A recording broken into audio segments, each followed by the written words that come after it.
Hello, Mate to Thrive Nation. We've got a food psychologist, a professor.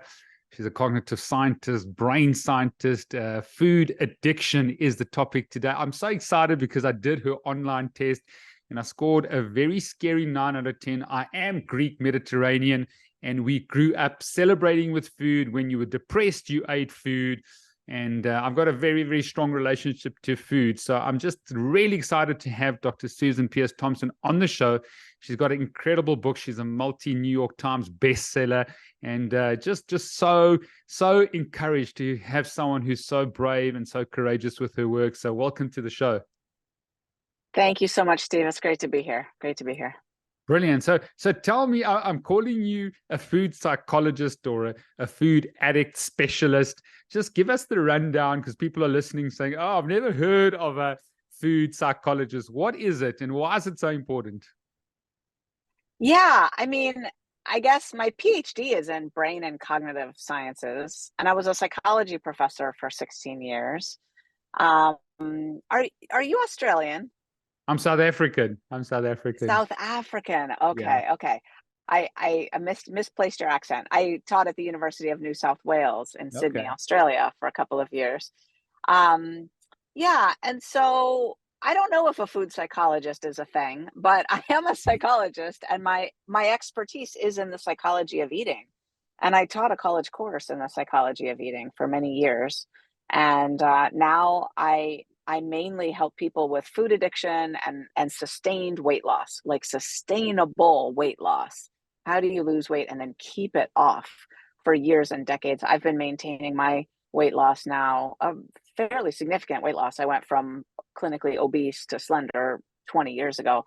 So yeah, maintaining for 20 years. And it's not common in the weight loss literature that people do that. So yeah.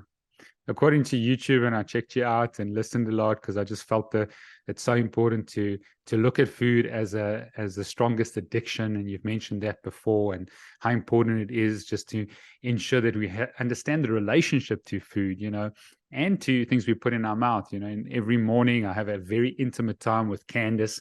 When I do all my keynotes, and Candace is the most beautiful, beautiful thing of intimacy for me in the morning. And it's not my wife Helen. I've been married 23 years, but Candace is my coffee. And I think I think of Candace, and I name Candace, and I have a relationship to Candace, because I think it's really, really important to understand that there is a very important relationship we have to things that we put in our mouth. So maybe you want to just expand on that. I say I've been in practice as a functional medicine doctor for 25 years, and it's been very, very cool to see people transform for all chronic disease, prevent chronic disease. But weight loss is probably one of the most complicated and complex conditions that, I treat in the practice, and very, very complicated. That's why I think your work's amazing. But I always say that the simplest food or thing you can change, the simplest fruit you can pull off the tree, the simplest change you can make is to change your diet, but it's the most difficult. It's the most difficult. So simple to change, but most difficult to maintain. So give us just a broad understanding from maybe a sort of a social or psychological point of view, our relationship to food and the history of our relationship to food. Yeah, well, of course, it's very social. We grew up, like you said, you're Mediterranean, right? I'm Greek as well. Not 100%. My mom's side of the family is from the UK, but my dad's side is Hungarian and Greek, Jewish. And lots of cultures have this relationship with food where it's very, very social. But the way I talk about food mostly has to do with the brain. And that's not surprising because I'm a brain scientist. And we have to understand that modern foods and modern patterns of eating have hijacked the food and are resulting in a brain state where many people are unable to moderate their weight anymore, to manage their weight anymore. And if you look out in the animal world, I live in kind of a park-like setting, a beautiful woods like setting, and there's no fat deer anywhere, right? I never see any deer carrying any excess weight at all. And that's because there's this amazing hormone called leptin that once those deer eat enough leaves to put on even a little bit of weight, those fat cells get a little bigger and they release this hormone called leptin. The fat cells themselves do. Once they get a little plump, they release this leptin out into the bloodstream, and the leptin circles back to the brain and says, you've eaten enough. Now you're not full, you're not hungry, you're full. And now it's time to go get active and use this fuel to do something else to secure your survival. Maybe go find a mate or build a shelter or something like that, right? So animals in the wild stay naturally trim using this leptin feedback mechanism that exists. So when leptin was discovered in 1994, and it was named after the Greek word leptos for thin, pharmaceutical companies went wild trying to package leptin to make us all thinner, to get a drug, a hormonal drug, like just like you could take thyroid pills or birth control pills. They thought, well, great, this is great, we'll just give them leptin pills, and everyone will get thin.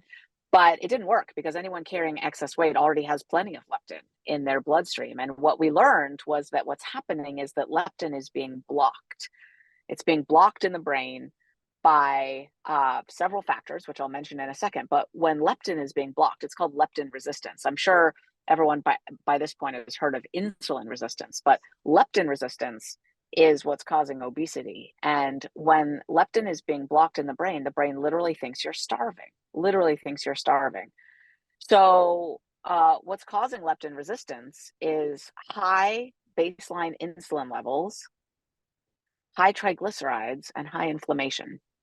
All things caused by processed food consumption. This sugar and flour that people are eating is raising baseline insulin levels, raising triglycerides, raising inflammation, and suddenly people can't stop eating, and their body weight can't be regulated anymore by the brain. So, when you say a food psychologist, often we think we're going to talk about, well, tell me about your relationship with your mother. We don't think hormones, we don't think, things like that. But really, a lot of it is biological. It's going on in the brain, and when your brain is hijacked, good luck overriding that. These are very primitive things that you can't override by just better mental health. Yeah, it's powerful because, we do such in-depth functional medicine tests on hormones and hormone profiles and the Dutch test and all our lab tests. And it's very difficult for people to sort of have willpower to resist sort of biochemistry and the neurotransmitters that are so important with regards to, your eating and your lifestyles, and saying no to certain things. Because from what I saw in your program and just the reviews, is the sustainability part is significant. And you've obviously got the Bright Line Eating program, which is very, very important, the book as well, and you got your 4 pillars. But maybe take us through an avatar. We do a lot of executive coaching and executives that are listening to the show. Your 4 pillars of sugar, flour, meals, and quantity.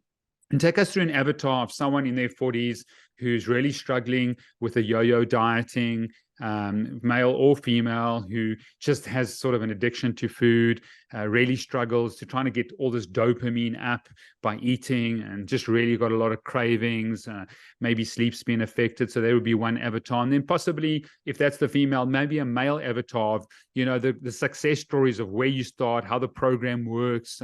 Because someone's listening now and say, you know what, Dr. Susan, give me a real story. And I do want to get into your backstory, which is amazing. But let's try and sort of get the attention of the listener and the viewer with regards to 2 avatars that have dramatically transformed with your program. Sure, absolutely. So I'm thinking of Tony Wade, who once almost weighed 400 pounds. I think he was 360 some odd pounds. He's tall, he's over 6 feet tall. But he'd given up drinking many, many years before, but he was just living with extreme morbid obesity. And what happened for Tony was someone that he knew had a stroke, and the guy was younger than him and less heavy than him, like weighed less than him. And he thought, oh my gosh, if that guy can have a stroke, I'm a sitting duck. I am not going to live very long. And he was talking with a friend who tipped him off to the book, Bright Line Eating. He read the book, he started following the plan, and he's been maintaining now 150 pounds weight loss for several years.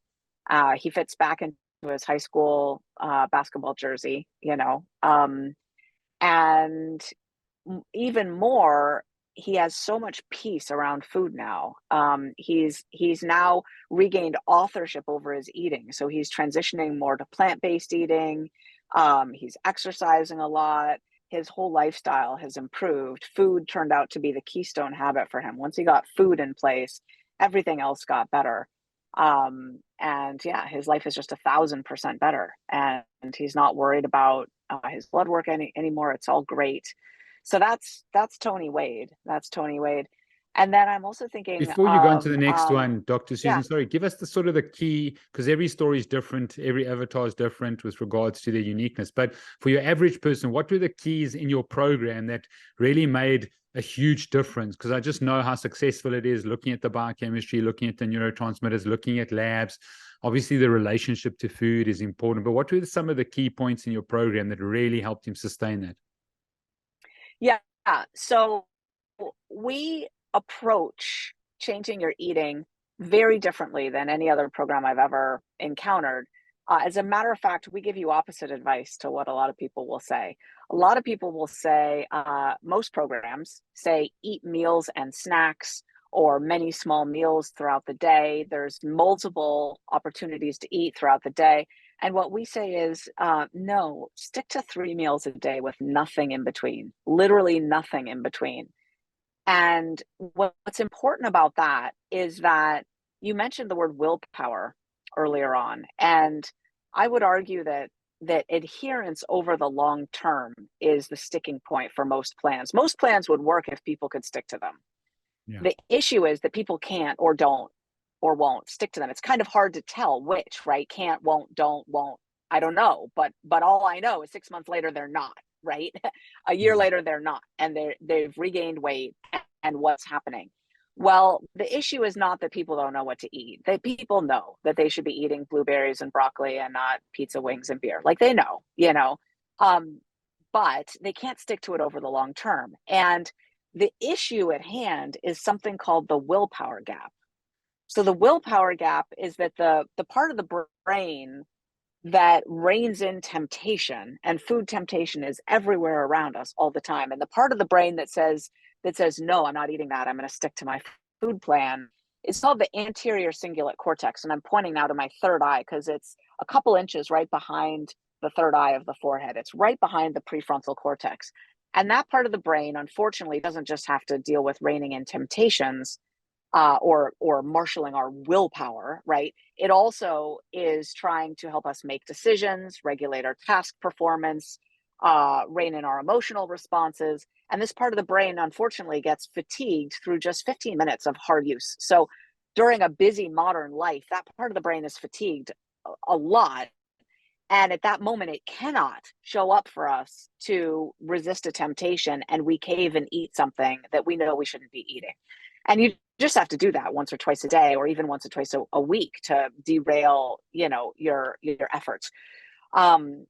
So the way to bridge the willpower gap, that's the willpower gap, that no matter how much you know and how motivated you are, on a Friday night, you're likely to just say to your partner, let's order a pizza, because you're exhausted, you've been checking email, you've been sitting in traffic, your kids are cranky, and you're just going to order takeout because at that moment, that part of your brain is not going to show up for you to make the right decision. So the crux is, you can't leave yourself in the position where you have decisions to make around food. In Bright Line Eating, there's no decisions to make. We take all 221 average food making decisions that people on average are making through the day, and we narrow them down to one moment after dinner, when your blood glucose and brain glucose are full, you have no willpower temptations at that moment, you've just eaten dinner. At that moment, you plan out your meals for the next day. You literally write down what you're going to eat for the next day from a framework of food categories and quantities, a framework that's very automatizable. And we say 3 meals a day, breakfast, lunch, and dinner. Why? Because that's automatizable.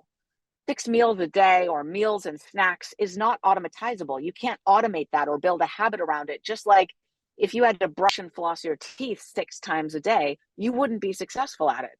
We're successful at it because we only have to do it twice a day, and early and late in the day, where it's easier to wire in habits because it's cued by the time of day and the location.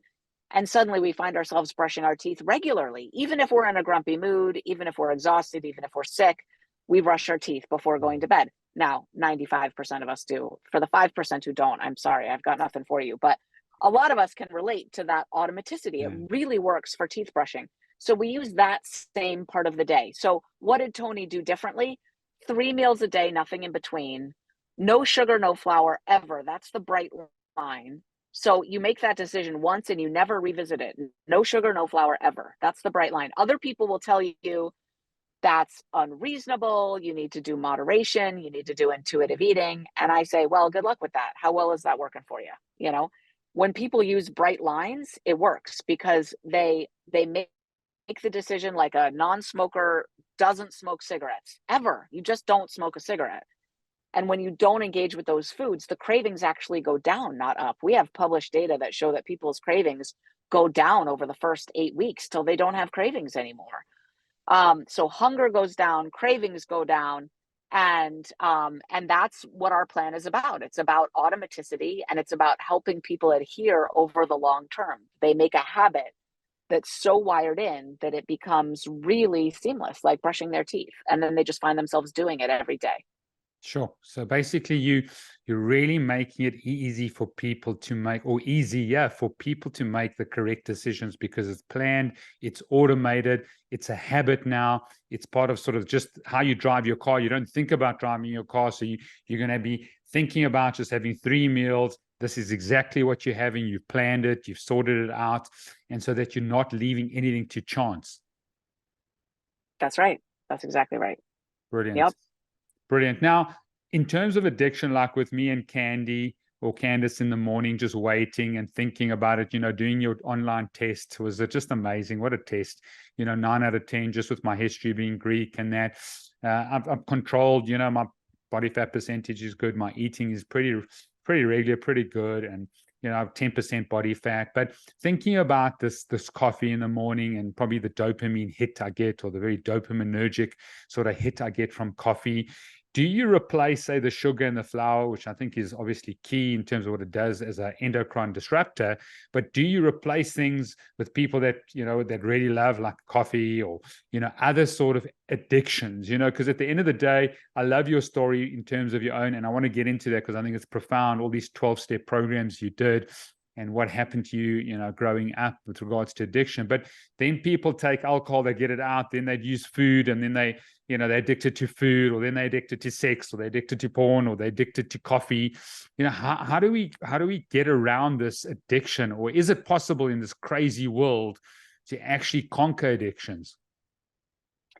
That's a great question. So what you're talking about is cross addiction, where you were addicted to one thing and you quit that, but then you become addicted to another thing. And that's so common because the dopamine receptors that need that hit of that extra flood of dopamine, because they've downregulated. Those receptors have become thinner, less numerous, less responsive. So they need a whopping flood of dopamine just to feel right, just to feel normal, not to get high, but just to feel normal. Like you're drinking your coffee, sad to say, but you're drinking your coffee just to get back up to a baseline level of cognitive function. Like if you never drank coffee, you would be sharp like that all the time. Now you have to drink coffee and then drink some more just to get up to a normal level of functioning. Otherwise, you're below normal, right? Yeah. You're not drinking it to get a good level of functioning, just back up to baseline. So those dopamine receptors, they want what they want when they want it. And you can get out of that rat race by not flooding the brain with so much dopamine, dealing with the restlessness, the irritability, the discontentment, the itchiness, the not feeling rightness for a while, and letting the receptors replenish. In my program, we have data showing that it takes about 8 weeks. It doesn't take that long for the dopamine receptors to replenish, and that's not brain scan data or direct measurements of the dopamine receptors. It's just a behavioral measurement of just how people are feeling. Like they just don't feel like they have cravings anymore. And so we know that, we're guessing that that means the dopamine receptors have replenished within 8 weeks because they're not experiencing cravings anymore. That's basically what happens when the receptors are burned out, you get cravings. But in my experience, I've been in recovery now for 29 years, clean and sober, and working the 12 steps for 29 years. In my experience, I do have periods of time where I'm not addicted to anything. And then often I'll go back to something for a little bit, my current addiction that I have sometimes on and off is, you're going to laugh at me, decaffeinated coffee. Actually, there's enough caffeine in decaffeinated coffee that I can get hooked on it. Um, and I'm looking forward to the decaf that I might have after this. We're done recording this podcast episode. I had no decaf for a year, and I Wow. had a behavioral contract with myself for that year. And the day it expired, I had some decaf. So, That's cool. um, yeah, Yes. but addiction is a beast. And let me just say, not every brain is affected. Some people don't experience this with addiction. You have an addictable brain. I have an addictable brain. A third of people just don't. A third of people are moderately addictable, and then a third of people like you and I are very addictable. And so it's more for the one third of people in society who really have brains that wire for addiction, that, those are the people we're talking to here. And is it not like the case of, like, you used to have sort of 6 shots of coffee in a day, then I got it down to 4, now it's only 2, but I really like treasure that coffee, and I get a kick from it. And it's been, when I was at medical school, there was such great memories, and, coffee with my parents, and there was just such great association and happiness. So now I've got it down to 2. And then if I don't get my exercise, I've done a lot of long distance running, and I exercise probably 7 days a week. And I really look forward to that. And that gives me this endorphin kick. So then that sort of simmers my, need or craving for food. And kettle fried chips is something that, I wait once a month for, because there's just such a memory regarding that. And, that's called Carly, and Candace is my coffee. And I name these things so that I can personalize it, because it's just so important to realize that there's a relationship there, and there's a biochemistry to that, So dopamine gets released from like many different things, like even, I do infrared sauna. I find that helps me deal. And I think it's got to do with cortisol. Maybe you can unpack this, because of the stressful society we're living in and what's happened to cortisol. And, I've measured my heart rate variability. I think you're wearing an Oura ring there for the last 4 years.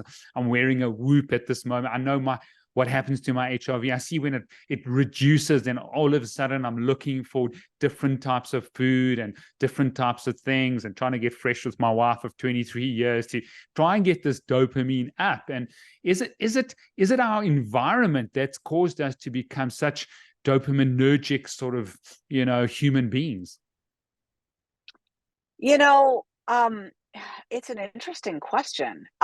It is definitely true that our society has created far more avenues for big rushes of dopamine than ever existed before. Like, if you just look at pornography compared to sex that would be available 10,000 years ago, 10,000 years ago, you want to see naked bodies. I mean, maybe there's some in your tribe, or maybe, you stumble upon a clan that's bathing in a stream somewhere, but you're hiding behind a tree. You can barely see, you're getting glimpses of that, maybe, compared to the kind of graphic images that you can get online now with pornography anytime you want them. It's the difference is grotesque and obscenely large, right? It's just huge. And it's kind of like the difference between what was available for food back then, right? I guess maybe if you got some honey away from some honeybees, which would be rare, right?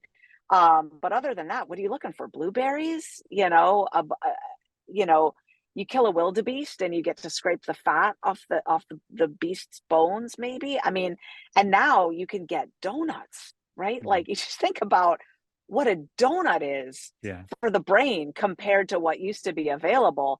So, I mean, really, what I encourage people to do is to think about sugar and flour as drugs. Think about heroin and cocaine, these other substances we've made now that, most people aren't using, but some people are, and if you think about where cocaine comes from, it comes from the coca leaf, right?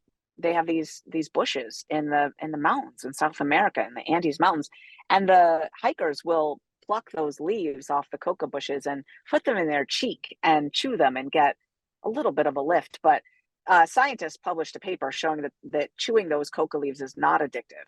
It's not addictive, and you hardly get any physiological reaction to it. Maybe the equivalent of drinking half a cup of caffeinated tea or something, like a little tiny lift.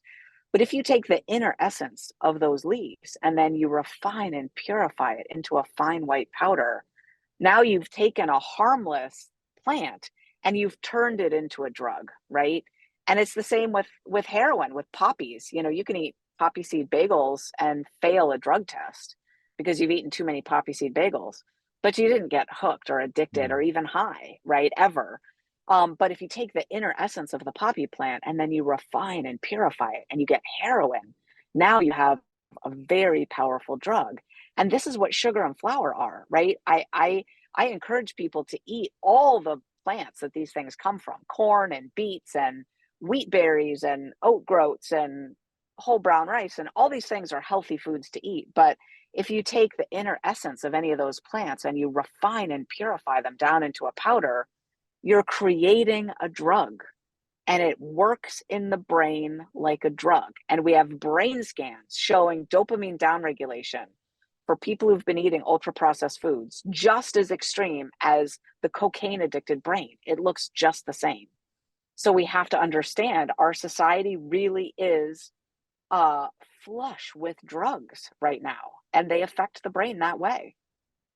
Brilliant. Let's maybe go into the second avatar, maybe a different part of your program that changed someone, maybe a female that you can think of that, you know, sustained their transformation through Bright Line Eating. You know, I'm thinking about Rachel Ehlers, who had a dad and a granddad and an uncle who were all firefighters, and she wanted to be a firefighter too. But she was living with morbid obesity, and she lost her weight with Bright Line Eating and then wanted to go to fire training school, which apparently is an excruciatingly grueling physical protocol, right? And so the 3 meals a day weren't going to be enough for her. She was going to need to eat more calories than that. So for a period of time, she had to increase her meal frequency and meal volume. And she ended up training and getting fit like a Navy SEAL soldier. She got super fit, and she ended up passing Fire Academy. And she's maintaining her weight loss now. She's the fittest she's ever been. She's absolutely thrilled with Bright Line Eating. And I just find her story so inspirational, you know, because she's fulfilling a family legacy and a lifelong dream. And she never could have gotten into fire school if she'd been carrying all that extra weight. She wouldn't have even gotten in. So she had to lose her weight first. And then to sustain Fire Academy, she had to use Bright Line Eating mindfully to support her training workouts during that time. Yeah.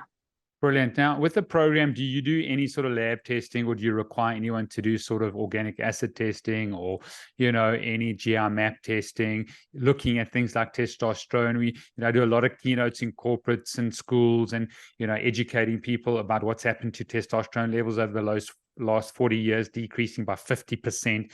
Seen significant problems of adolescents, teenagers coming into my rooms with, you know, a lot of gynecomastia and a lot of man boobs and a lot of female symptoms, and just the estrogen dominance is out there. How is that part of the program to understand? Because I mean, you understand obviously, you know, the neurotransmitters and the hormones, how important they are. I'm sure things like, you know, estrogen dominance affect, you know, cortisol. There's a lot of sort of research on that, or cortisol affecting estrogen. What is your views on just the assessment process? Yeah, it's a great question. Bright Line Eating is a group program that happens online. We encourage people to work with their medical practitioners, but we are not physicians. I'm a brain scientist, and I'm really a psychology professor at heart.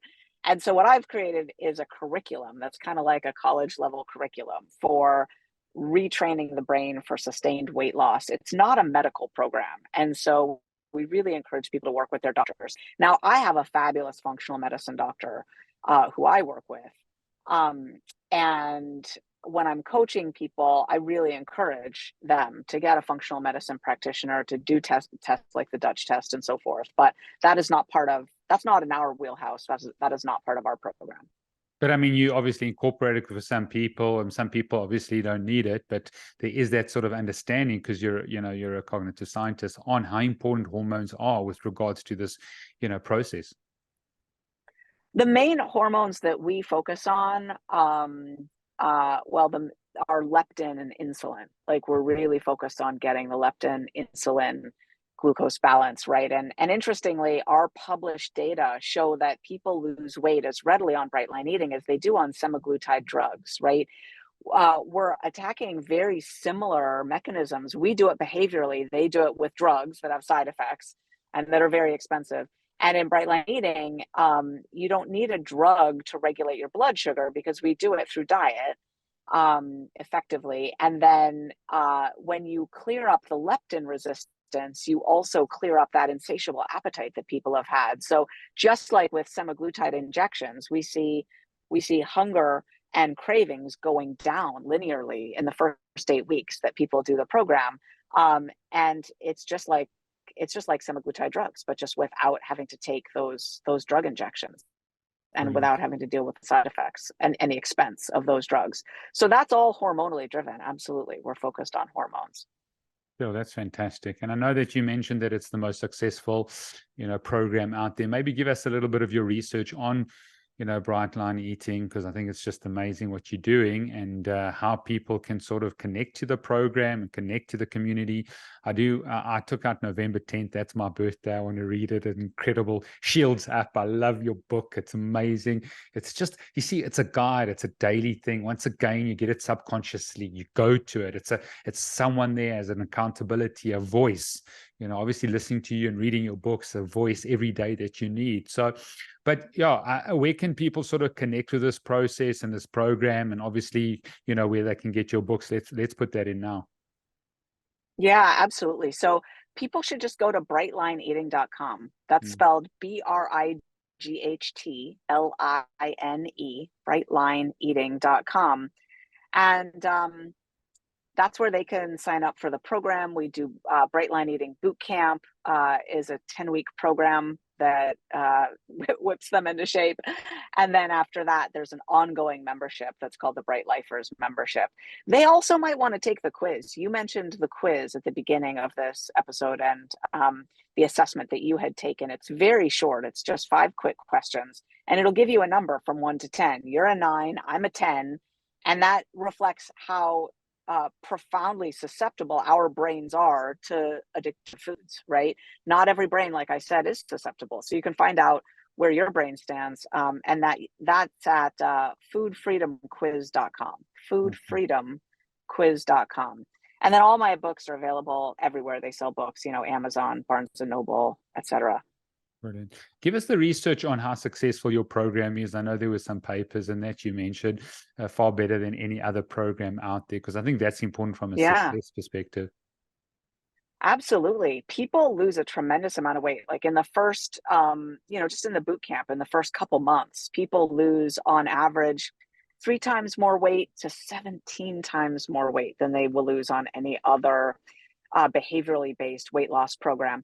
And about exactly as much weight as they would lose if they spent $1,000 a month on semaglutide drugs. About exactly that much. How much, you say? Well, it's usually on a percentage basis, 7 to 8% of their starting body weight. More if they come from bigger numbers, but about an average of 7 to 8%. That's not pounds or kilos, that's percent of starting body weight.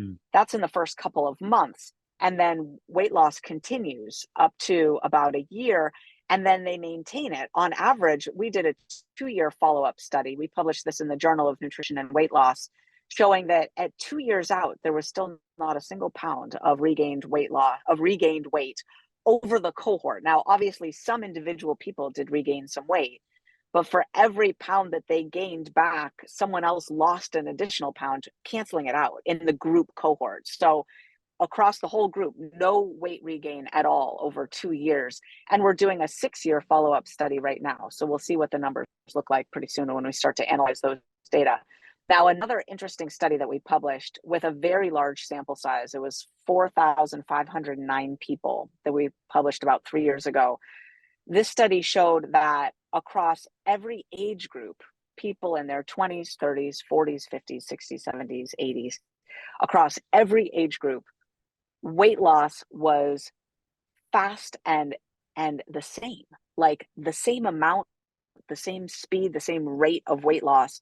Even people in their 50s and 60s and 70s were losing weight as well as people in their 20s and 30s, which is unheard of, right? Everyone knows it's harder to release weight when you're older. And of course, that's because of estrogen. Estrogen facilitates the effect of insulin, and insulin's this fat release and fat storage hormone. And you need estrogen to facilitate that insulin. Otherwise, you're not going to be able to lose weight as readily, especially around the stomach, right? The gut, the upper arms, these areas where people store weight. And, you know, in both women and men, estrogen tends to go down after the 50s. But what happens is when you stop eating sugar and flour, like you do on Bright Line Eating, now you're not jerking around your blood sugar the same way. Now you're not relying on insulin as much. Now it doesn't matter if you don't have as much estrogen. So the Bright Line Eating program levels the playing field, if you will, giving 50 and 60 and 70 and 80-year-olds a leg up, where suddenly they find they're able to shed weight like they used to when they were 20 years old. So they love that. That's remarkable. And other published studies, we published a study showing the psychosocial benefits of doing Bright Line Eating. So we showed that people in the Bright Line Eating boot camp experience whopping, not just small effects, but like p less than 0.0001, like whopping effects in terms of, in the first couple of months, just through the boot camp, improvements in happiness, well-being, quality of life, and flourishing. They just love their life more. Improvements in feelings of being loved, supported, and connected in the world, and not lonely anymore. Reduced depression, like it reduces depression. Fewer days of poor mental health and better energy. So these were all huge effects. Then we looked at people in general versus people who had started the boot camp during a very specific time window. I'm talking about April, May, and June of 2020. Do you remember April, May, and June of 2020? Lockdown. You remember how messed up that was, right? We were all just reeling, like, what is going on?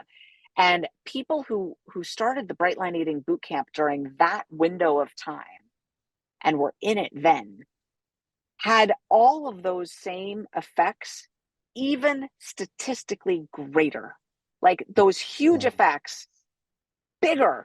And so what that shows is that the Bright Line Eating Bootcamp builds in some sort of resilience as well. Like if times are harder, it works even better, which is, I think, really fascinating. Wow. So those are some of our published studies. Well done to you. Well done to you. That's absolutely amazing.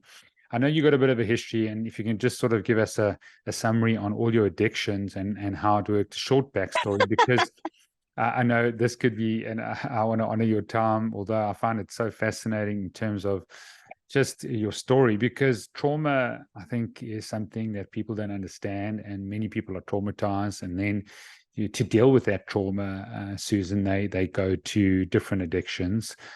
So possibly maybe you can just expand on your backstory and how trauma is related with regards to addictions, especially food addictions and alcohol addictions.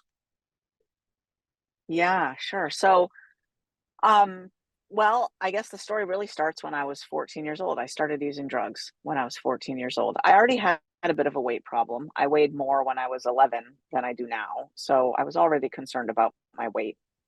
But I started doing drugs, I think, mostly because I found them fun, and I was pushing the boundaries of life. I was experimenting as a teenager.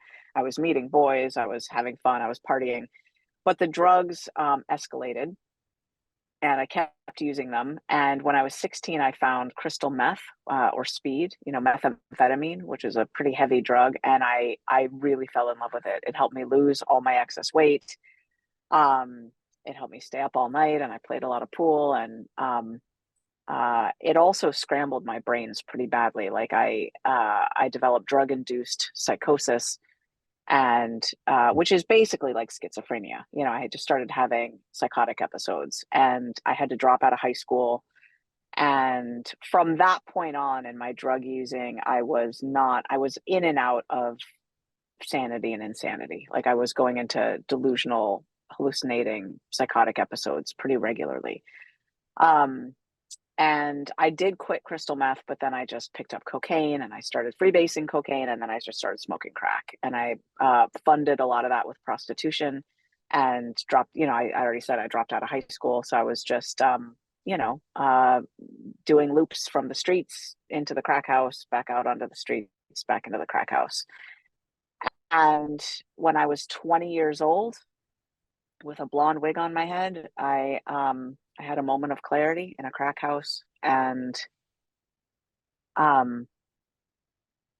it just became very clear that if I didn't get up and get out of there right then, that's all my life would ever amount to. That's all I would ever be. So I got up and I got out of there, and by a miracle, I was taken to a 12-step meeting that night on a first date for drug and alcohol rehabilitation. Yeah. This guy that I'd met at a gas station, who was a sex addict, but a sober sex addict, wanted to go to the local 12-step meeting because it was the happening place. And he picked me up because I was a prostitute. And he just took me there because that's where he wanted to go. He was just self-absorbed, and he just was doing what he wanted to do. So I ended up at this meeting that night that I'd had my moment of clarity, and I got a 24-hour coin, and I haven't had a drink or a drug in all of those 29 years. So what happened was I stayed sober and clean. I didn't do any more drugs after that. I didn't prostitute after that anymore. However, I gained a lot of weight really, really fast, and my addiction jumped right over to food. And before I knew it, I was binging viciously at night, and it reminded me very much of smoking crack. I was eating with a vengeance and a ferocity that reminded me of smoking crack, and I could tell that I was a food addict. I wasn't just eating; I was using. And I went to a 12-step program for food, but I didn't really get enough clarity about what to eat or not eat, how to manage the bright line between what I was eating and what I was not eating. And I just stayed in the turmoil of gaining weight. But my life got better academically. I went to community college, which I don't know if they have in South Africa, but it's a junior college system. It's like it didn't matter essentially that I dropped out of high school. I was able to take an equivalency test and go to this college. And then I transferred to UC Berkeley, and I majored in cognitive sciences, and I did my postdoc in Australia. And then I became a psychology professor and started teaching the psychology of eating. When I was 28 years old, I stopped eating sugar, stopped eating flour, started weighing and measuring my food. And I did that in a 12-step food addiction program that was just more rigorous than the other 12-step programs that I'd found. And that's what worked for me. And most of that program became the foundation of Bright Line Eating. And Bright Line Eating, we teach people the science, and we have a different way of doing inner work that's not based on 12 steps. It's based on internal family systems work, which is parts work. But basically, the foundation of what I teach now, I learned in that 12-step program, and added all the science to it. So that was 20 years ago that I lost my excess weight. I've been slender for 20 years, and I've been teaching people how to lose weight and keep it off now for a long time. And Bright Line Eating was born about 10 years into my weight loss journey. The universe told me to write a book called Bright Line Eating, and I followed that guidance, and this whole movement mushroomed out of that. And that's kind of how that all started. So the original book, Bright Line Eating, was kind of the impetus for all of it. Sure. Well done. Absolutely incredible. It's a phenomenal story, and how you've managed to overcome this food addiction and deal with it. From an identity perspective, I know I don't like people saying I'm an addict, but who are you, and talking about identity and this internal family systems. Is this some of sort of your psychology that you bring in to help people sort of deal with the stresses and the relationship to food and the different parts of you, and that you have different parts that might be sort of opposite within yourself, but that's fine. You need to understand them, assess them, and then manage them. That's right. That's right. Yeah, we all have parts of us that are opposite, right? Like we have the part of us that wants to eat the cookie and the part of us that doesn't want us to eat the cookie, right? Like a food indulger part and a food controller part, right? And it was interestingly Socrates, a long time ago, Socrates, who noticed, speaking of Greek, Greek is the theme today. Socrates, who said, one mind cannot both want and not want at the same time. Therefore, we all are at least two. You know, we all have at least two selves inside of us, right? Just think about wanting and not wanting at the same time. It's so easy to not. I mean, look at that person over there. He might want and not want at the same time. I've been married I got married June 19th, 1999. My husband and I have been married for 24 years now. So right around the same. You and I have a lot in common. So internal family systems is how we do the inner work, and it's really important to give people psychological tools, because obviously not only were they eating over things, we were eating over stuff, but also just the years of trying and failing to keep our eating in check takes a real toll as well. And there's a lot to unpack when someone starts Bright Line Eating, but luckily we teach people to get the food straight first, and then one day at a time you have an opportunity to learn and develop a new suite of tools, you know? And with trauma, what is your sort of modus operandi with regards to people that have been traumatized? And I mean, I just love the saying, trauma is not what happens to you, but what happens inside of you. And that manifestation of trauma. In South Africa, we live in a very traumatized society where safety is a problem, crime's a problem, infrastructure is a problem. You're often in sympathetic dominance just because you don't have often those basic needs met. There's a lot of unemployment, and you come up to a traffic light, you've got to watch the whole time. We've got infrastructure problems with regards to power and electricity. Many times it's 4 hours, 6 hours, sometimes 16 hours a day without power, which causes significant other problems. So how do you deal with trauma? Because I just find more and more people are traumatized than ever before, being in practice for 25 years. The trauma that we see and the secondary trauma that I'm experiencing, I mean, never in my career have I needed to see a psychologist, and that's not sort of, I love, my therapist has been incredible this year, but just the secondary trauma of seeing people with, significant cancer and significant autoimmune, and young people having strokes in their 20s, and we're living in a very traumatized society, and so how do you address that part of just of the Bright Line Eating program? Yeah, it's a great question. So one thing we do is we do our best to keep a very, very safe, loving environment in Bright Line Eating. With really, we invest a lot into the tending and the care of our online support community.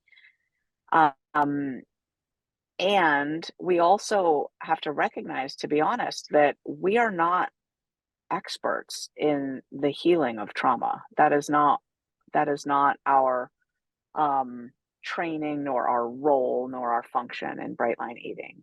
So we often really encourage people to get additional support if what they really need is trauma healing work. We want them to work with someone who is an expert in that. Because it's a thing, and we don't want to, pretend that that's our wheelhouse when it's not, right? And at the same time, we feel that the internal family systems approach, which is what we teach, and we do have a couple of experts that we work with. One is Everett Considine, who's one of the world's most skilled practitioners in internal family systems. And he can do very deep and profound trauma healing work.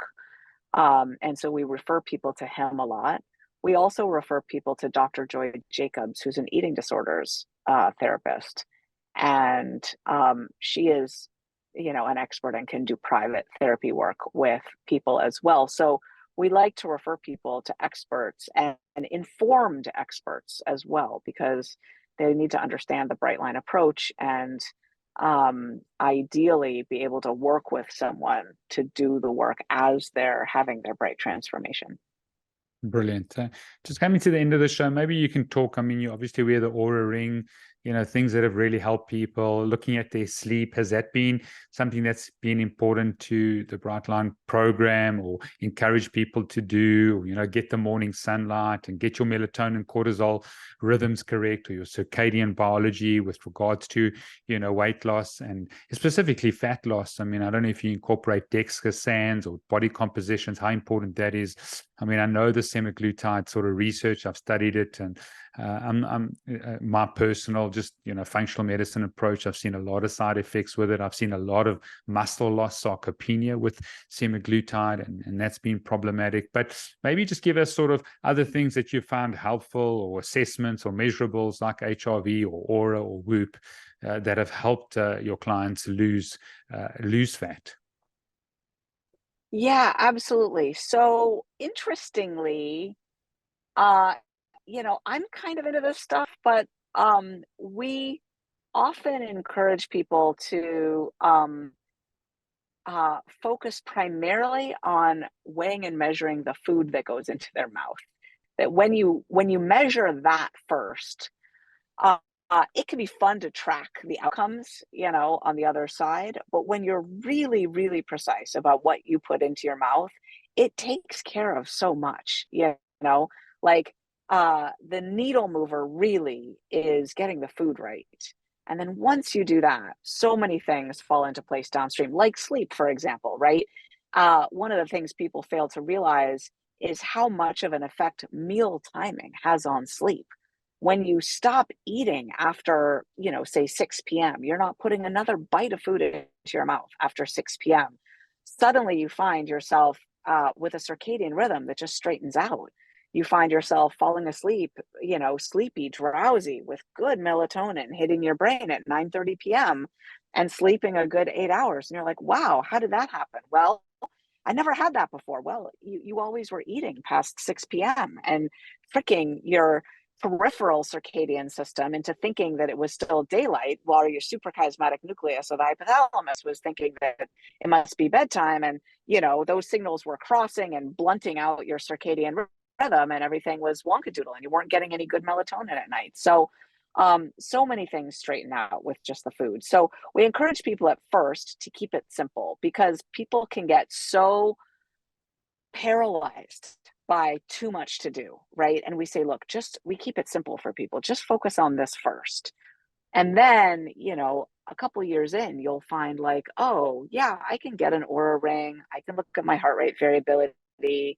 I can maybe look to optimize the last 5 or 10% in this way or that way. But what they're mostly relieved to find is that Bright Line Eating has handled most of the heavy lifting for them already. Brilliant. Sounds amazing. Simple to start, and just give people something that is actionable, that is achievable. Otherwise, people do get overwhelmed. Absolutely.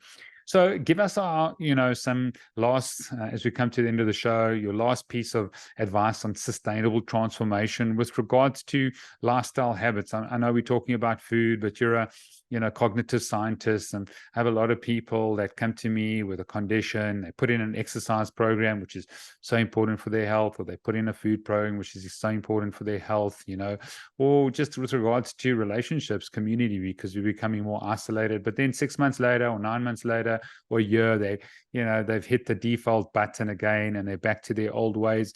What are some keys with regards to sustaining people's transformation? Yeah, I think one of the biggest keys is community support, because the reason I think people tend to fall off 6 months, a year and a half later, is that the initial excitement and motivation is worn off by then, right? And a year or two later, what sustains a transformation is the identity that you formed because of the community that you belong to and the habits that you've built. And those will reinforce each other in an ever refreshing, uh, ongoing structure, where if you're doing service in the community, you're helping others now to learn the system. it reinforces your identity as someone who does this, and you refresh your habits on a daily basis. That can sustain itself forever. If you're in isolation, what happens is people's comments and other people's ways of living and eating and stuff, they tend to slowly erode what you're doing. And before you know it, there's cracks in the foundation. You're making exceptions here and there. And, 6 months after that, you're back where you started. So you've really got to stay close to the community, because we are herd animals and we will stop doing anything that makes us feel like we don't belong. So if one of your key points of belonging is with the Bright Line Eating community, now that's where you need to be sustaining it for 5 and 10 and 20 years. Brilliant. Well, I want to declare favor and blessing over you, Susan Peirce Thompson. You're an absolute health hero. I just declare a massive calling over your life to continue to be courageous. More books from you. Your books are amazing. I mean, I just read November 10. We ran out of time, but it is so profound. November 10. Through vigilance, restraint, and control, the wise will construct an island that no flood will overcome. And that is Buddha. We all run the gauntlet of food cues every day, even just driving to work. Once we get to work, there might be not my food in the break room, not my food on offer at lunch, and a slew of food cues to drive past on the way home. I keep my shield up, even if there are no particular threats on the horizon. What a powerful, powerful insert on November 10, and a beautiful, beautiful book. And I just think of this as well for those who muster the courage to surrender the food and recover with love and unity. What a great, great acknowledgement and declaration. And so thank you for your soul and your heart to see people transformed. It's very evident. And I would love to go through the program or check the program out, because I'd like to make it available to my community. I'm sure we can talk about that now with regards to getting more people in Africa. We've got a huge population that's overweight and obese in Africa, and it's increasing because big food have found very hungry mouths, and you can feed them with Coca-Cola and white bread very easily. And glyphosate-rich products. And so, hopefully we can chat over, but thank you so much.